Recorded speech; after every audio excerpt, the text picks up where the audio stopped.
બનાસકાંઠા જિલ્લામાં દેવ દિવાળીને લઈ અલગ અલગ સ્થળો પર યોજાયા ભાતીગળ મેળા. મેળામાં ઉમટેલા લાખો શ્રદ્ધાળુઓએ માણ્યો કાર્તિક મેળાનો આનંદ.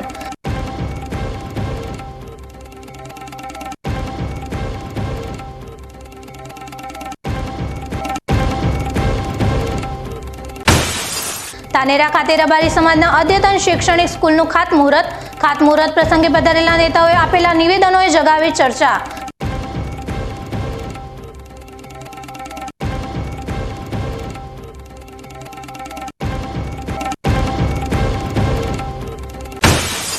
પાણીની વિકટ સમસ્યા વચ્ચે સામે આવી ડીસા નગરપાલિકાની ગંભીર બેદરકારી.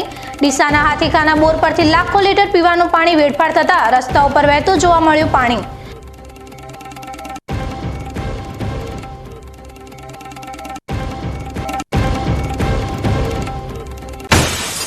માત્ર 25 વર્ષની ઉંમરમાં ગોરા શાસકોના નાકમાં દમ કરનાર બિરસા મુંડાની આજે 149મી જન્મજયંતિ. ભારતના સ્વતંત્ર સૈનિક બિરસા મુંડાએ દેશને આપેલા બલિદાન પર આજે પણ દેશવાસીઓ અનુભવી રહ્યા છે ગર્વ.